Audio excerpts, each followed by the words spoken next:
All right. All right, so we're going to start with a warm up.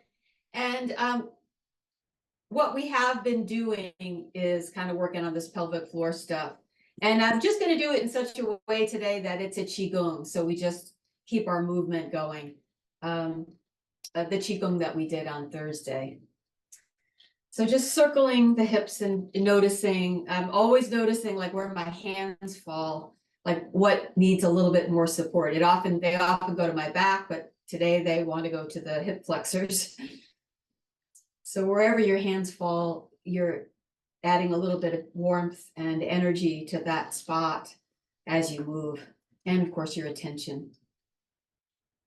And then circle the other direction. Just a moving body scan. Where is the tension today? Or, if there is no tension, noticing that there isn't any. Lucky you. I'm gonna bring my feet together. And for me, it's a little bit of support at the lower Dantian so that when I bend, my tailbone is staying rooted and my low back sort of bends away from the rooting tailbone. And then I get a nice back opening so that I don't put a lot of pressure on my knees, and then I circle. Okay, so if your low back's a little bit tight, you want to be a little bit more clear with your body about having some core support to let your low back lengthen in this position and not have your tailbone tip up. And then circle the other way.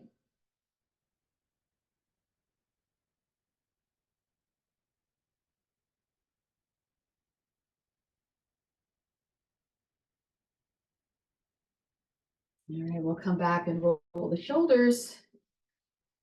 So I'm letting my chest continue to open, the ligaments alongside my sternum stretch out a little bit.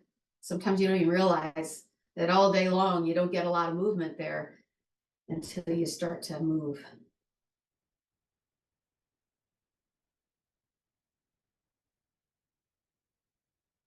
And circle the other way. If you have popping and cracking happening, noticing where that is.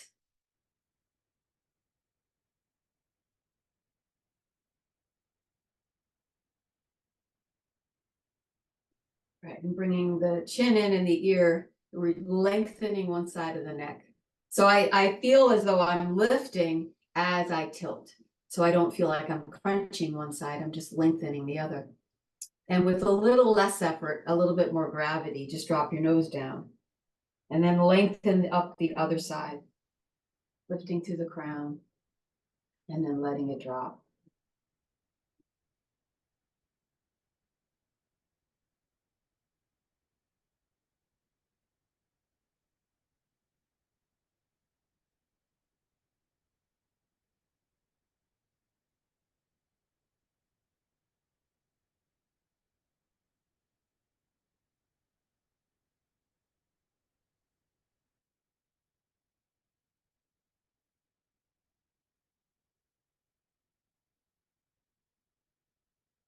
And then adding the opposite hand, lengthen, and really gentle here with this turn out of the top of your shoulder. Because again, this is not a normal daily movement and your body has to warm up into it and gently stretch out the front of the shoulder.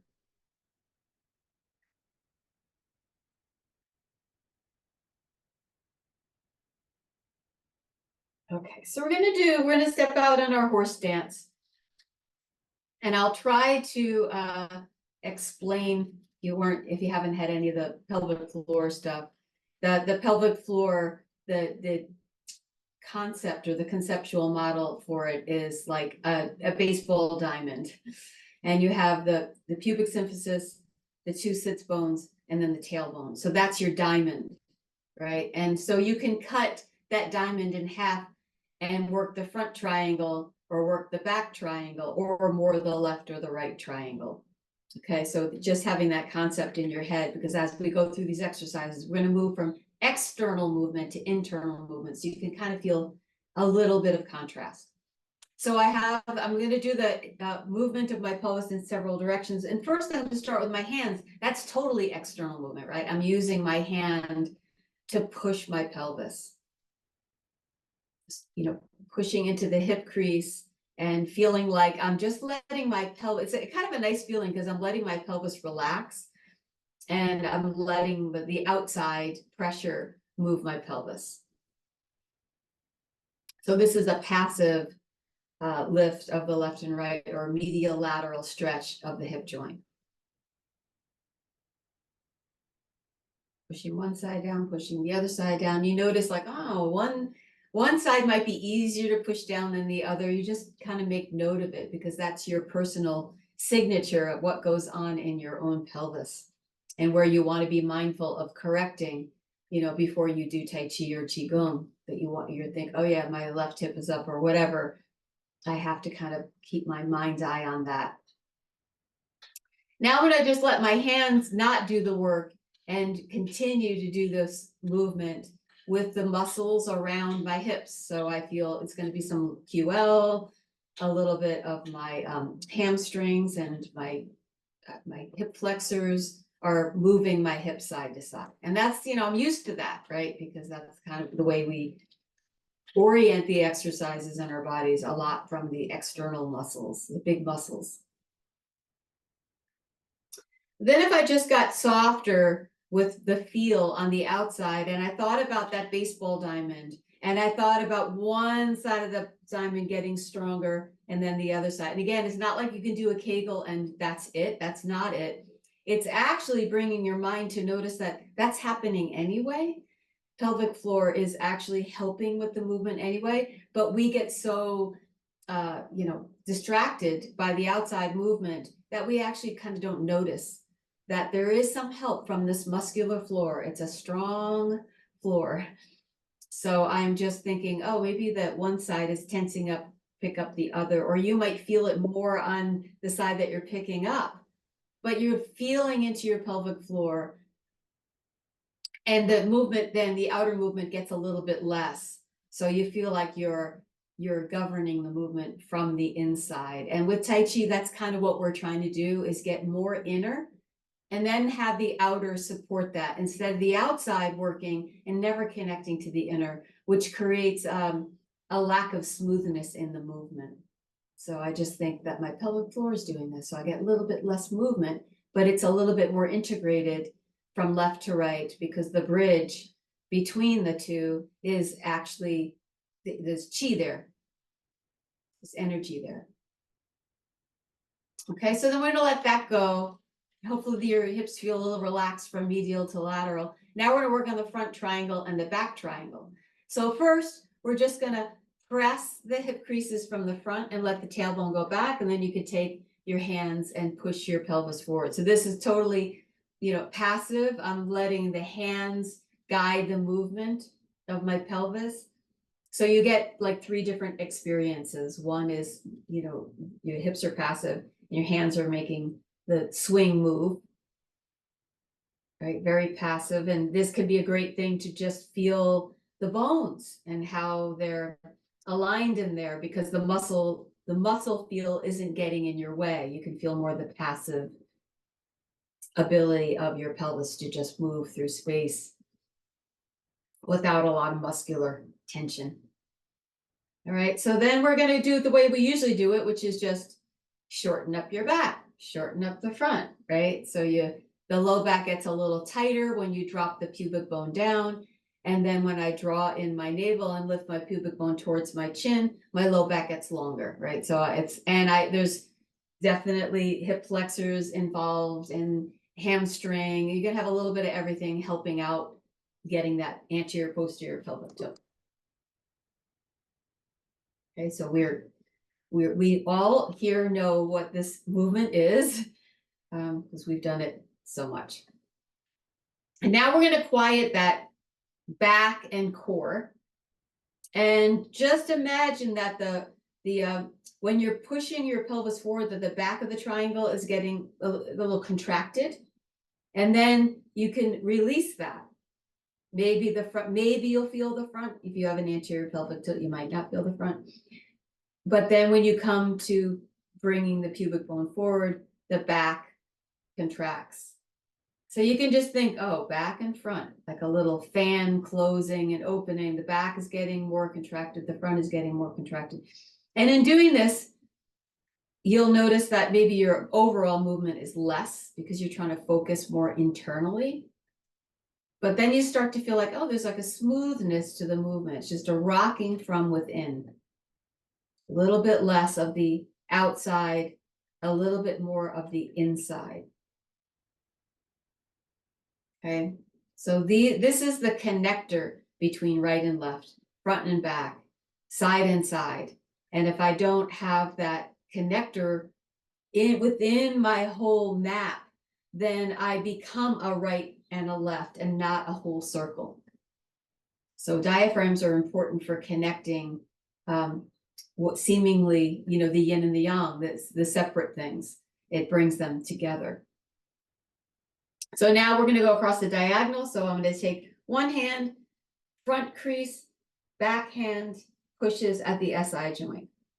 So again, as loose as you can be in your pelvis, using your hands to move your pelvis a little bit more passively. Of course, it's not completely passive or you would fall on the floor, but you're softer, you're not held.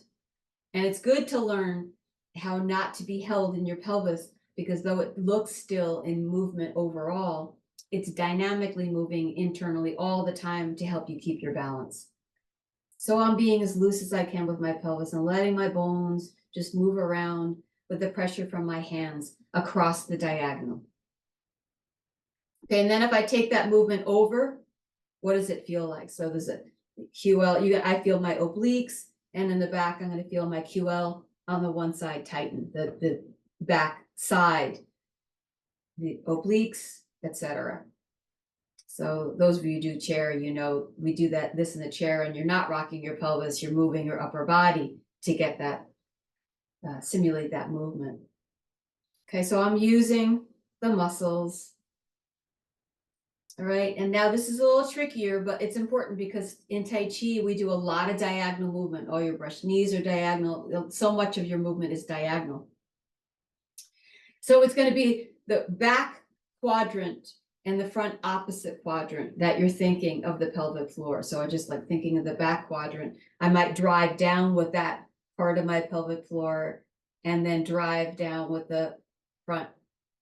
Right, so the movement could be a lot less so that you don't get distracted by the outside feel, but you think, oh, I'm going to just drive my sit bone down a little bit and then fold at the front hip crease and see if I can't get a better sense of the muscular activity that is always there in the base of the bowl, moving those bones around, helping me to stay in balance. Okay, so just driving forward and back. And anybody who does any kind of real top sport, I think of skiing all the time because it's such velocity that if you don't have the details down, you crash. So that ability to just stay really connected to your inside, one tiny movement, you know, a 1/16 of an inch could really make a big difference in how it shows up on the outside. All right, so now I'm going to let that go. And if nothing else, you're getting really loose in your pelvis. And go to the other side. You got your hip crease and the back of your SI joint, and I'm passive. So now I'm just like letting my pelvis just hang out. And I'm using my hands to passively push. I get a better sense of the bones and the ligaments that hold the bones together. When you do this, you can really sense like, oh, the ligaments around the cuff of your hip, if one side's tighter than the other, you can feel it because you don't have as much muscle action in the way of that feel. Just a little more passive. Checking your range of motion on the level of your joints and your ligaments, your bones and your ligaments and tendons. And then you try to, and this can be a hard motion for people, to actually move across the diagonal and keep it level or steady across the diagonal using your your outer muscle. So I'm shortening the QL and I'm using the oblique, the main drivers, but of course there's a lot of motion around the hip joints and through the low back, but I'm feeling how I can move across this diagonal. And don't be surprised if you have one diagonal that works for you and the other one that doesn't, because we move predominantly we have dominance in one hand across one, and which is one of the things that off balances our pelvic floor, is the fact that we have dominant movements that we don't balance it to the other side. Okay, now we're going to think of that back quadrant and the front quadrant, the back quadrant and across the diagonal, the front quadrant.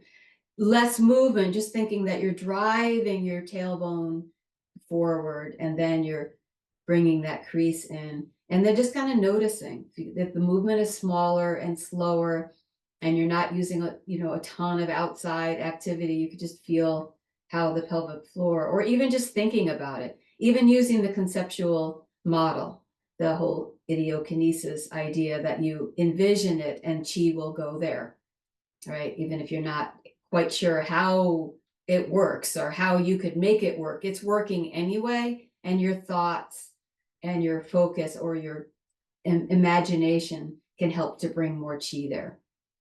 All right, so then we're going to let it hang out and circle all the way around.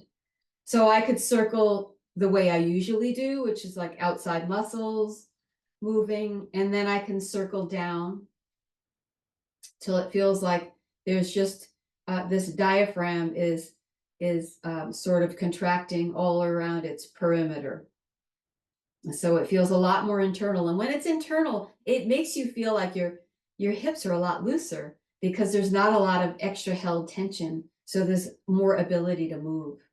And then circle the other way. You start with a big movement and you notice like your back and your hips and your big muscles. And then you bring the movement down and just think about almost like a record player, just kind of turning, the movement deep in the pelvic floor, just moving your bones around. And again, if you don't get a big feel of it, you're bringing your awareness there and just picking up, oh, I did feel a little bit of something over there. Okay. All right. Then we're just going to come out of that and let yourselves just walk around and see how your hips are feeling, because that was a good period of time just working on the hips. But again, since we sit a lot, or our daily motion may not include a lot of movement to the center of the body, we come to Tai Chi and move the thing that moves the least when you're sitting. You get your lymph and everything, the chi, to start flowing from there. And then your shoulders and your neck, everybody else can start to let go. But if you're locking here, you're going to lock, anywhere along the chain of bones. Okay, so we're going to do this little Qigong, because where the pelvic floor shows up a lot is when you do low posture into standing on one leg. So those of you who are, just following this class with the 4 corners, it's going to be every time you get onto one foot. All right, so we're going to do this a little bit, not too big a stance, but just so that you can feel the shift to your balance. So I'm going to scoop up, I'm opening up my low back, and it's like I'm scooping the energy into my pelvic floor, and I'm going to just bring it up to the Dantian and then drop it back. So when I drop it back, you're going to fold a little bit like you're about to sit on a chair, because the fact of the matter is when you sit on a chair, your sit bones go apart and your pelvic floor stretches out. And when you come onto one leg, you're going to feel your pelvic floor, it assists you in getting on one leg. So we're going to start this very simple Qigong. I sit, it's stretch, bring it together. You're thinking of the pelvic floor bringing you up to your Dantian. And then we're going to keep releasing and then going up. The next one is going to be Dantian to solar plexus and release. And try to stay out of your knees by thinking of the movement as a stretch and release at your pelvic floor. Now I'm up at my heart and I release. I'm stretching my back, and then I bring the energy up to my throat and I release. And so I'm stretched out. If I think of my back stretching out, my pelvic floor stretching out, I won't go to my knees. So if you're getting a lot of feel in your knees, you're not opening in your low back enough. Okay, so then I'm going to scoop the energy up. That this is a little, I'm not doing a Kegel, it's just happening naturally, but I'm supporting it with my imagery. I come up to the third eye and I relax back down and release. And then I'm going to come up all the way up to my crown, and then I'm going to release and let it stretch out. Okay, so now we're going to do this one side to the other. So if you already know that you struggle with your balance, bring your feet in, okay, because you're going to have to shift to one foot. So I'm going to turn my foot out, nice and stretched out. I'm going to shift my weight, crown over tail over foot. And I'm already, when I say crown over tail over foot, I already am gathering at the pelvic floor. So this is going to be tricky. If you can imagine, if you can't move your arms up without falling over, then imagine the energy going the rest of the way up. The energy is going to come up. And that energy going up is what's lifting my knee. And you could just have your fingers indicate to the crown. And then release, step back, and open. Okay, I'm going to turn. Pelvic floor starts to gather when I'm going to one foot. There's a little gather, and then rising up through basically all the chakras, picking up my knee, and then stepping out and letting it stretch out. Turn. So those of you who are more advanced, you know, you're in your balance, step wide because you'll really feel the difference. This is stretch. I come to one, the pelvic floor gets activated, helps the energy come up. And you see how the energy going up in my core is what's picking up my knee, right? And that's going to make everything more harmonious if you understand that the inside picks up the outside. I'm going to turn and gather at the base, at the pelvic floor, and the energy comes up. That's what's picking up my knee. And then I step back. And I open, turn, gather. I'm gathering the moment I'm thinking I have to go onto one leg. I'm already gathering the energy from within. Gathering from within at the base and then right up through the chakras. It picks up my crown. We don't talk about chakras much in Tai Chi, but they are energy centers and you can just look it up. Okay, so it's stretch. I think about going to one leg. I'm gathering the energy at the pelvic floor, the Dantian, solar plexus, heart, throat, third eye, and crown. And that's what picked my leg up. And then come out and turn. It's just a practical thing. We do this all the time. But if you think, oh, my pelvic floor could actually help me to do this, then I'm not a right and a left, right? I'm a circle, one side and the other, moving energy throughout that connectedness. You know, as soon as I think, oh, turn out my right foot, oh, pick up my left, everything starts to fall apart because there's nobody in the middle driving the boat. So I think about the center picking it up. And up. And step down. You're wide, turn, scoop up. And you could change your hand position if it helps you to push your palms down and connect into the earth. You can do it that way. Turn your hands, scoop the energy up. Your hands are basically describing where the energy is. So you're not thinking, oh, I have to try to get it. No, the energy is always traveling. It's not static. So the hands are helping to describe, helping you with the idiokinesis, trying to help you see how the energy is moving and how it could be picking up your leg.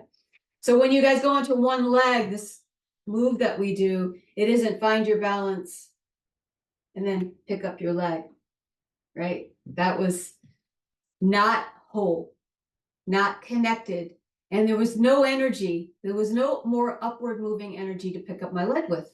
And then picking up my leg made me fall, made me lose my balance, right? So I go and I do the turn and I shift, and I think that pelvic floor gathering the energy and coming up, it's still coming up, it's moving inside. And then I step down. And I turn, shift, bottom, up. That leg is not moving by itself. It is moving because the internal energy is moving and out. And I turn, hold the ball. If you go wide, just know that it's more challenging to find your balance, and that's a good challenge. But if you're not up for it, bring your feet together. Soon as I'm starting to bring myself to one foot, the energy is just gathering in and then moving up. So now my hands are holding a Tai Chi ball, not describing the internal movement, but the internal movement is there. Lower, it's moving inside, that's what's picking up my knee.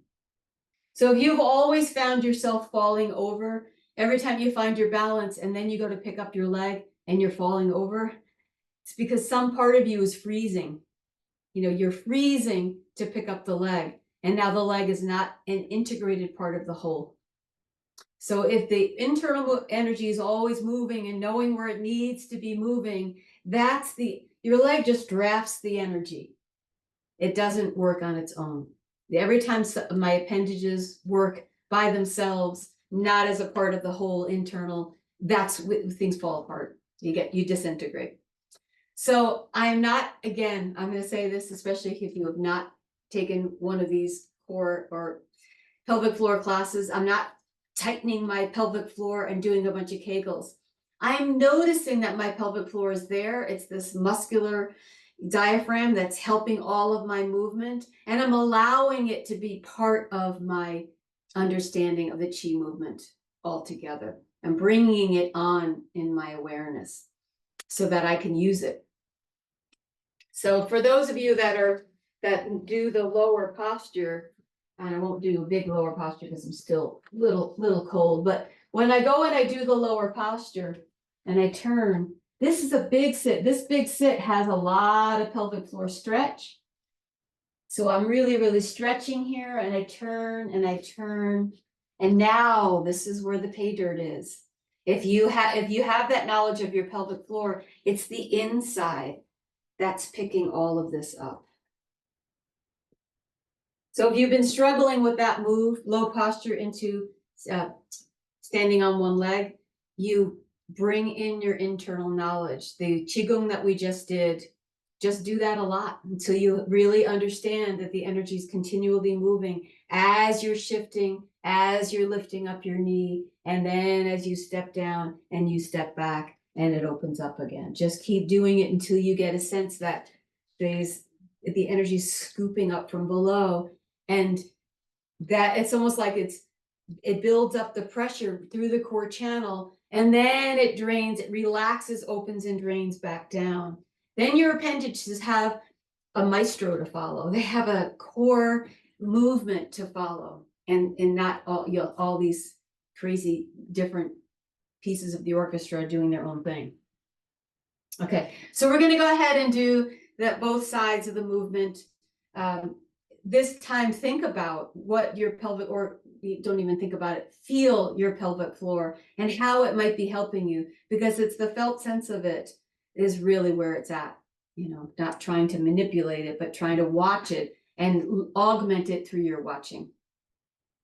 All right, so we're going to sync. Actually, before we do that, I just want to work on our shoulders, and then we'll continue. So working on the shoulders again, bringing the shoulder blades together and down, upper arm, lower arm, wrist, and palm. So I'm turning my palms out from my shoulders. Okay, and then I could feel the sinking through the feet, and then just feeling myself get a little taller from my feet to my crown. And I can use that energy, upward rising energy, to lift up my hands out to the sides. And you might have to take a look to make sure they're truly at shoulder level and pretty open in the elbow. So this is strengthening my back. And then bend the elbows backwards as your palms turn forward. So now you might feel you have a little bit of muscular work going on between the shoulder blades. And that's just to wake up the upper back, so that will hold my arms. So my hands come in and form that ball shape. I feel like, yes, my shoulder blades are separating, but they're still working to hold up my arms. And if they're not working, then I'm going to defer to the front of my shoulder and the tension is going to be on the front. So I want to keep wide. And we're going to do that 3 times. Turn the hands and push down. And you could release your arms for a moment. And then your shoulder blades a little together and down. And let that roll out your arms until your palm out as far as you are capable. And then just relax into your feet and then get longer from your feet to your crown. So internal energy picks up your arms.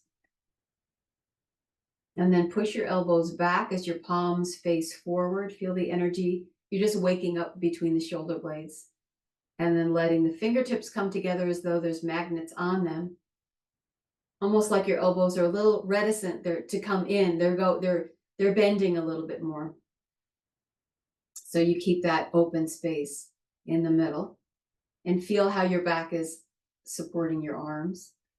And then bend your elbows, turn your palms, and push down. So do this just 3 times so you get your upper body open, because we spent a lot of time on the lower body. And release the hands. Shoulder blades together and down. Turn the upper, lower, wrist, palm as far as you're capable, but connecting the palm turn to the head of the humerus turning out. And then releasing into your feet and rising up to the crown. So your arms don't have to work by themselves. They have internal energy to help. I push my elbows back and turn my palms forward and then roll my hands in. Fingertips together or towards each other. Okay, and now I'm going to sit down. So I lengthen my low back. Make sure my tailbone is rooted.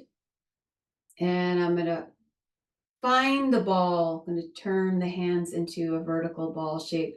When I want to compress this energy, I'm just going to sit with my back a little bit more so I contain the energy. It's a little bit of a gather.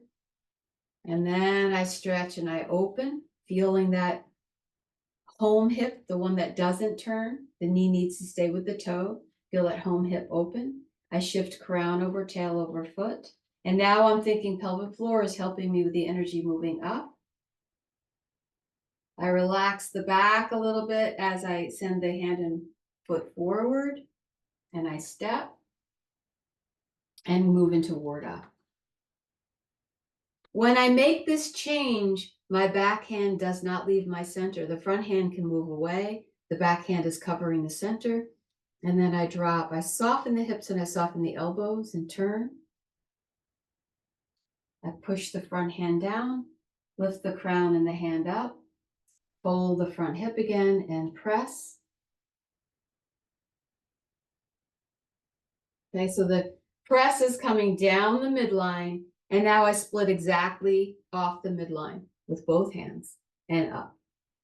I sit back, relax my weight in the middle of the back foot, and let the energy sink down. Then I open my low back as my hands oppose that energy moving forward, and then I shift. Let the energy go up through my heart, to my shoulders, to my elbows, to my hands, out my gaze, and then I release. So here, energy draining down. I release the front, and I turn, push off the front foot, keep the front knee with the front toe, turn my heart towards the back toe. As soon as I have enough weight to the back, I start to peel the front foot up.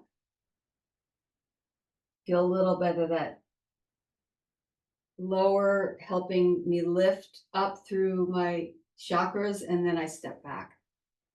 Let it stretch out. And when I come back to this position, I'm thinking about how my back is holding my arms. And I carve that circle, vertical circle.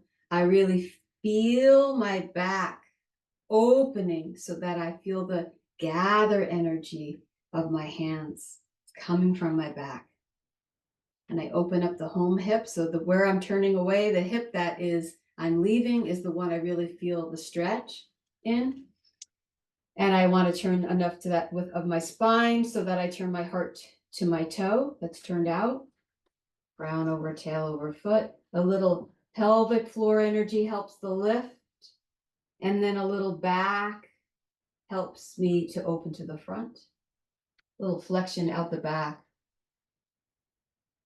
I turn my spine, not my hips. Once my feet are on the floor and they're in a channel, the hips are not turning anymore. Okay, this is my spine turning. My front hand is aligned with my center.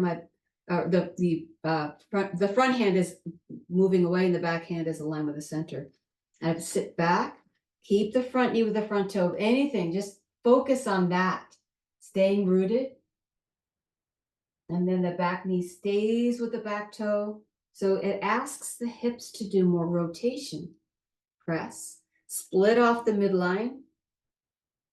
Up, out, down. And I open my low back.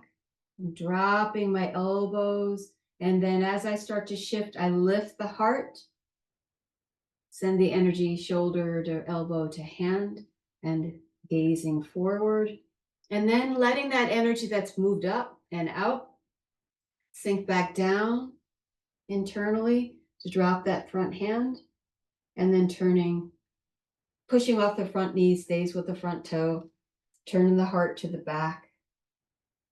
And as soon as you have enough weight back here, start to peel up the front foot. You'll feel more weight transfer, and then it's going to be a little the pelvic floor helping the energy lift internally to pick up your leg and step and come back to feeling how your back holds your arms. Okay, so I'm just going to sink down for a minute. For those of us who've been doing, multiple forms for years and years, you just have to know that there's always the hard part is to fight some habit that has kept your chi from flowing more fully. And one of the ways to do it is to slow everything down. Something you think that you know, really, really, really go slow so that you can figure out where your energy stops. And most of you know it. It's like, oh, when I go to one leg, I start rocking. And that's a lack of the internal being connected to be able to move the external. Okay, so there's always more depth to going on. It's not about doing more outside anymore. It's about finding more terrain internally to hold and control and to move the outside. So one more time, we're just going to do one more, the shoulder blades together and down. So if you're losing that connection to your back, push up from your feet to your crown, internal energy moving up. And then bend the elbows back, palms forward, and you're rounding in, making this horizontal ball hold and keeping a strong connection through your back.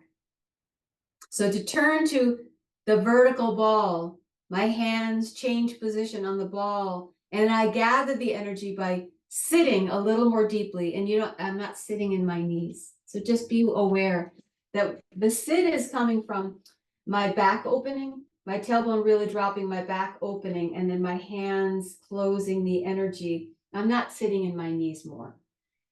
Gather is not this. That's not gather. That's the anti-gather. That's just your knees getting sore. Gathering is going to be your spine and the knees bend only because as a result of the changing of the position of the pelvis and gathering the energy at your Dantian, your knees will change a little bit. But knee bend is this. This stops moving and the knees bend. And that will definitely, when you have sore knees, it's because your pelvis stopped moving, your internal energy stopped moving, but your knees kept moving. Okay, so they were not connected to the overall movement, and then their bend is not supported. So be aware of that doing less with your knees and more dynamic motion from your Dantian will save your knees. More pelvic floor awareness saves your knees. All right, so we go with that horizontal, the vertical ball, opening the back, opening the kidney area to gather in the energy in the ball, and then really staying rooted with the leg that you're moving away from. So I'm going to get a good stretch in that hip as I turn out. Again, I turn my heart to my toe, that's spinal, and peel my foot off the floor. I'm already thinking pelvic floor is going to help me with this lift. Right? So it's the energy still moving from within. And then relax the back open. So it's a little bit more of the kidneys releasing to the back to send the hand and the foot forward, and then release into the step. And then my feet, my hips are fixed on the line with the feet. I'm not turning my hips. I turn my spine. And then I release. I fold my hip and turn my spine going back, just in the middle of the foot, no further. And then fold the front hip and turn the spine forward. Lift the crown, split off the midline, relax down. Again, relax the back. So it's just like somebody gave you a stool and you sat on the stool, and the low back relaxes as the hands go forward, opposing that forward movement, so you're in balance. Lift the heart and the gaze, and now the energy can drain back down.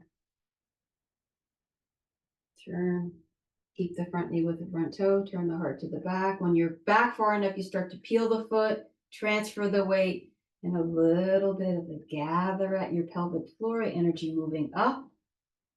Internally, step back.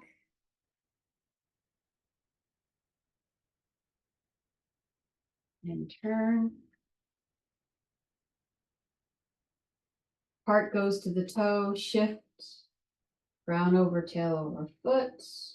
And you start to feel pelvic floor energy bringing up through the core. Relax the back as your foot and hand go out. Ward off. Turn the heart. Change the hands. Pull back. You stop. You don't go beyond your knee and with your heart. And then forward again. And then from the middle of your foot to your crown, wrists, sink, gather. So that whole gather, I didn't do anything with my arms. I just sat on the stool with my back, and that sends the hands forward. And then I lift my heart and let my shoulder now in a better position to send the energy straight through my elbow to my hands.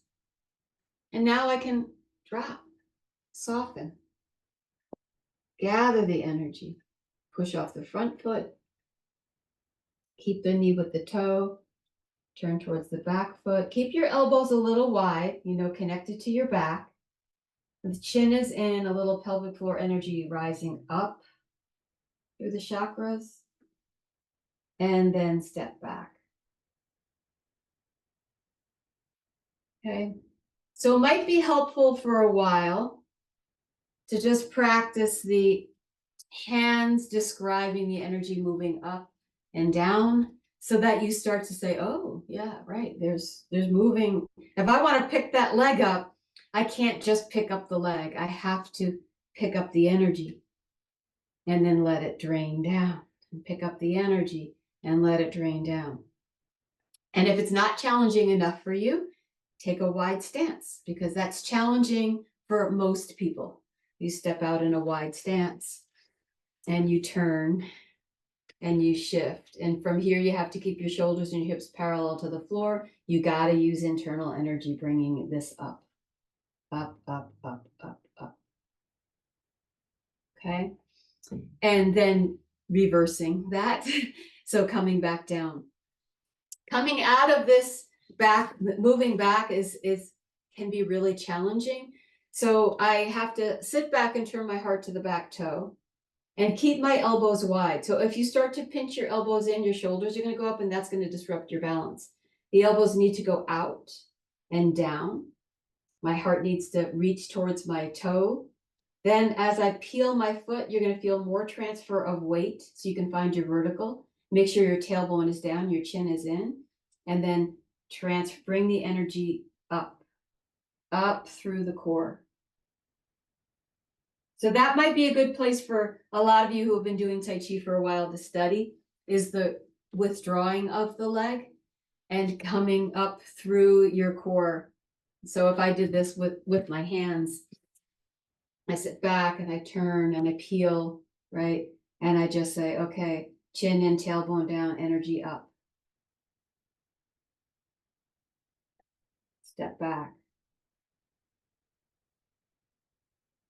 So if you're having a hard time retracting your leg from that forward position, and isn't easy to do, you are in a big stance, then try doing it with your hands and developing the patience to wait till the internal energy picks up. That's one of the reasons why we do Tai Chi slowly, because we're trying to study how the internal, affects the external. Otherwise, it's like this. Oh, here's where I bring my chin and my tailbone down and pick up my leg. That was an independent movement, had nothing to do with my internal, and it takes me a while to get my balance back. So you want to take that apart and just say, okay, where do I need to be here? So lower and see if you can't study the lifting of the energy, changing the energy softly internally to pick up the leg, step back and turn. Okay, so we don't get to do that backward movement when we do the four corners. We don't do that movement. So when you're doing the side to side, know that you have this this reverse movement that you don't have in the four corners, which we're going to do now. Okay, so those of you who know the four corners, you can follow along with this. Otherwise, do the best you can to just sort of listen and do whatever movements you can to continue the side to side if the four corners is too much. Okay. So again, I'm going to hold the ball with my back. And when I turn the ball on its vertical axis and I want to gather the energy, I'm going to open my back. It's just, I'm opening. I feel the small of my back filling up, gathering the energy. I turn, heart to toe, crown over tail over foot. Energy's coming up to pick up the leg, and then step. Everything's always moving. Something that looks still is moving internally. Press. In the beginning, you may have to just focus a lot on keeping your knee with your toe, and that's all you can focus on, and that's important, so do that. But once you have mastered keeping your quad open, you want to loosen up your spine so that your movements are soft and your arms continue the movement through your waist. So the legs stay rooted and the spine stays resilient. Press, lift, and split off the midline to two-handed push. So if you're following, you can't see me because we just turned the other way. Scoop. So I open. See if you can't just sense the continuous energy. Something's always moving, even if it looks still from the outside. When I'm sitting back on my hip, there's a revolution happening inside my hip joint. That is, it keeps turning to support what you see on the outside.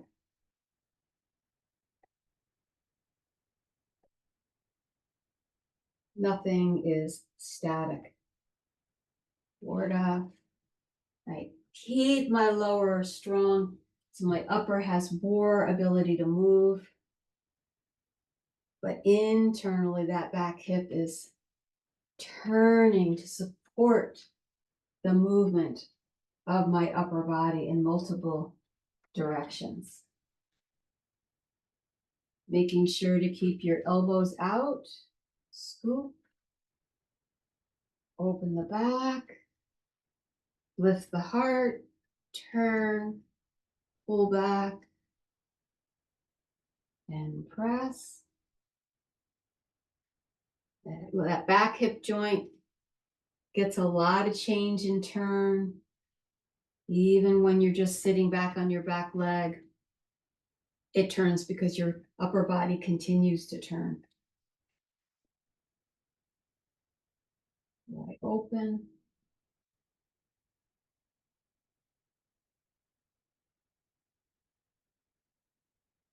And if the revolutions are happening ever so small inside my hips, you know the pelvic floor is then active, connecting left and right. Scoop and open.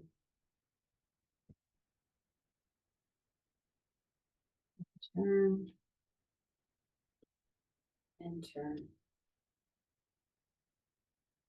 Lift and gather.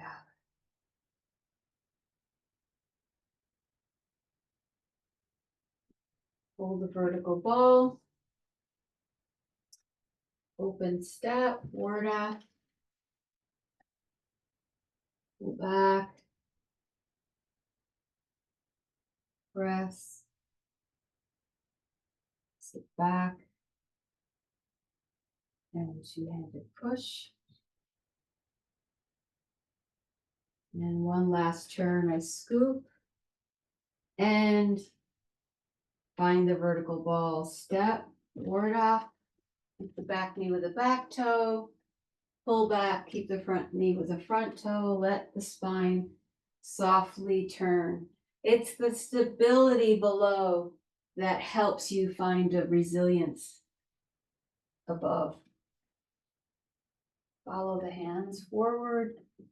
Pick up the knees, step, sink down, rise up. Okay, so when you start to deal with a concept is trying to wake up a circuit in your body mind. But after a while, you know, when you do in the form, and the reason I want to just do that more quickly is you let go of the concept. And the connection is what stays. The essence of that connection is what stays, because you can't be that literal as you're moving continuously, right? You do something, you break it apart, you study the movement, you get kind of literal about it, and then you just let it go, and the energy imprint is what remains. And what you experience doing that four corners may have not been within your completely analytical conscious mind. It got into your energy. So when you're trying to learn an energy, it's good to pick a simple movement, such as standing on one leg, you know, standing out a little wider, scooping the energy, right, up through your chakras and back down. And like, this is a simple movement.